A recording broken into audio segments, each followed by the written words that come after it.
Good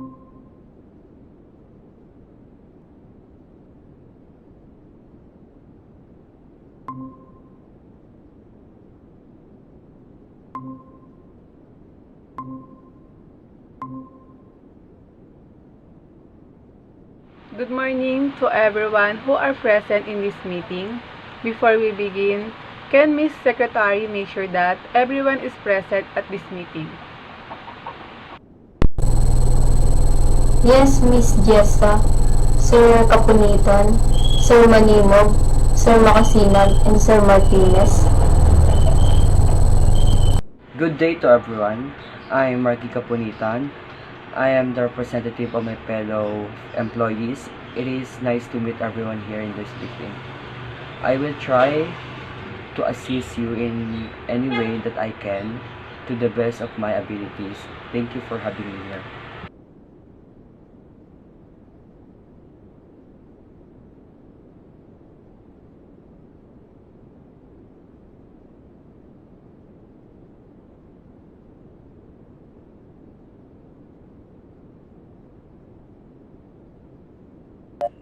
A fine day to everyone. As you all may know, I am the owner. My name is Rodmar Makasinan.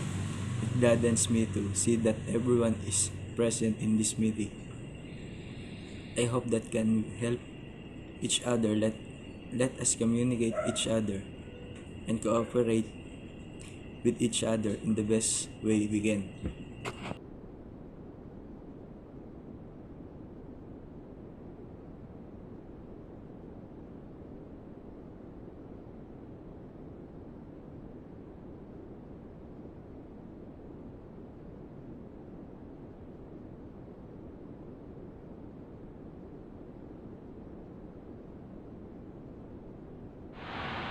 Now that everyone is finished introducing themselves, we may now start our discussion.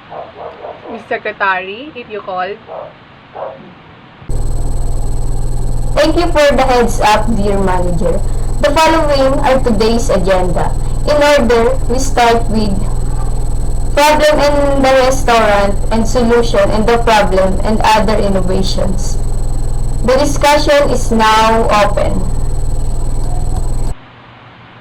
As you all may know, problems arose in our restaurant due to the pandemic. Our overall sales these past 2 quarters are at decline, customer decrease, and some of our employees even decided to quit due to the effects of pandemic. Nonetheless, should be more to it, and this is what we will discuss today. Mr. Capunitan, please discuss the problem on your side. Yes, sir. As you all may have known, the pandemic has affected everyone pretty heavily. One of the few main reasons why some of the employees quit is due to the rising cost of food and necessities. With that said, most employees quit to find a job that pays better. So yes, one of the main reasons why they have decided to quit is due to the very low salary pay. Is that the case? It is unfortunate that we have to hear that. We can think of some plans to counteract the problems. Employee certification is what we need after all. Ms. Secretary, can you please write that down? Of course, Miss Diesta. Thank you, Ms. Secretary. Going back to our topic, how are things on the side of the marketing team? Mr. Martinez?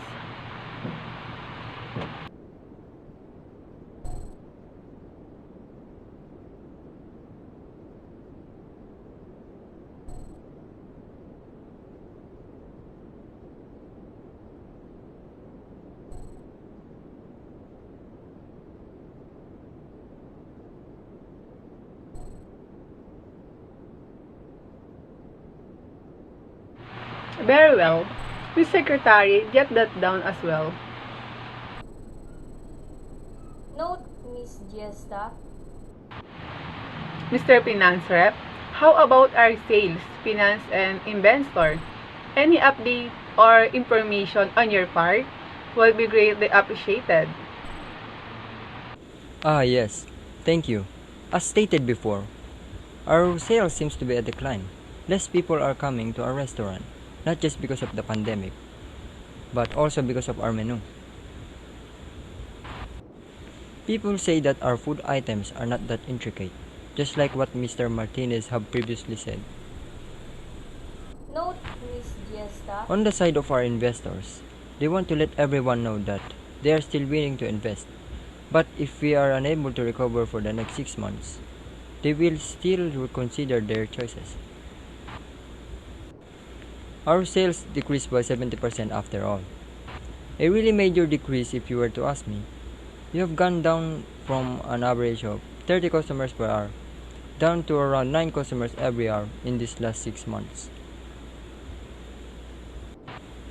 Our investors told us that it needs to increase from 9 customers per hour to around 20 to 25 customers per hour so that we can have stabilized amount of daily sales.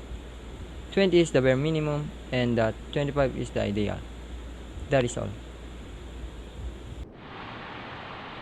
Well said, Mr. Manimog. Our investor demands are very difficult to reach out, but I can deny that is a reasonable one. We shall try to fix the problem and satisfy their demands as soon as possible. Ms. Secretary, if you would. Miss Diesta, we are 7 minutes into the meeting. Now that everyone has told us their insight, we will now be moving to our next agenda, solution and countermeasures. Before we start, I would just like to say that it pains me to hear that people are disappointed with our dishes. Secondly, the employee problem must be fixed immediately. Everyone in this restaurant is important.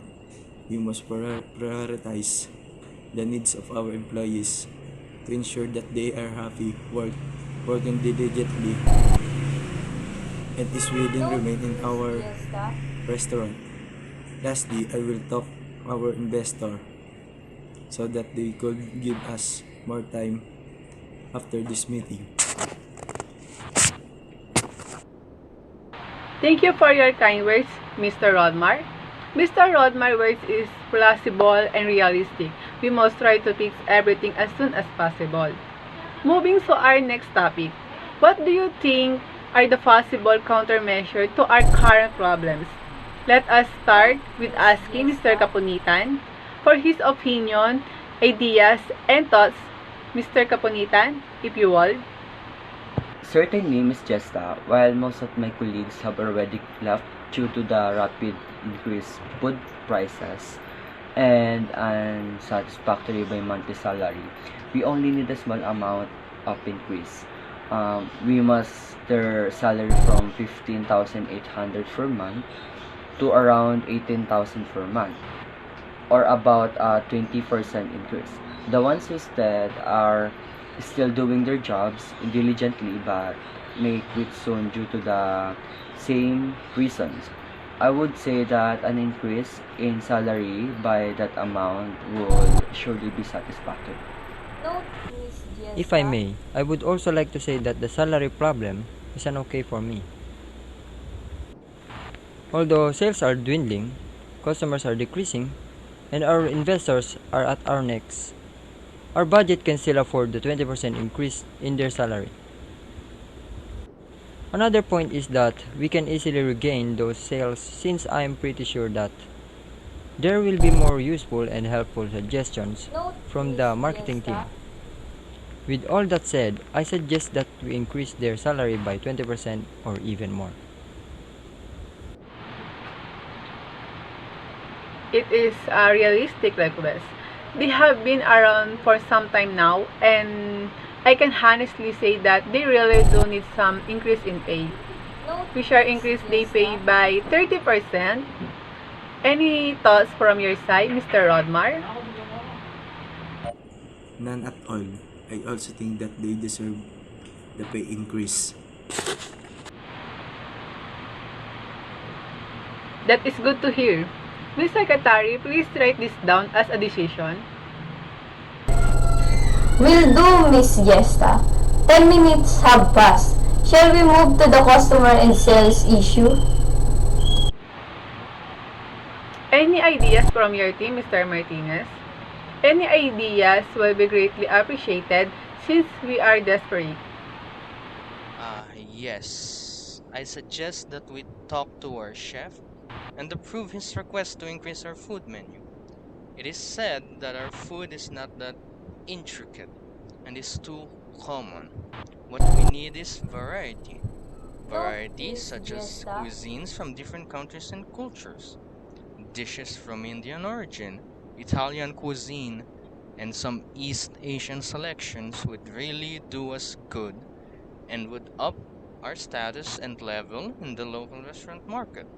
Another point that I would like to make is our advertising. As you all may know, everyone who goes out usually only goes to work.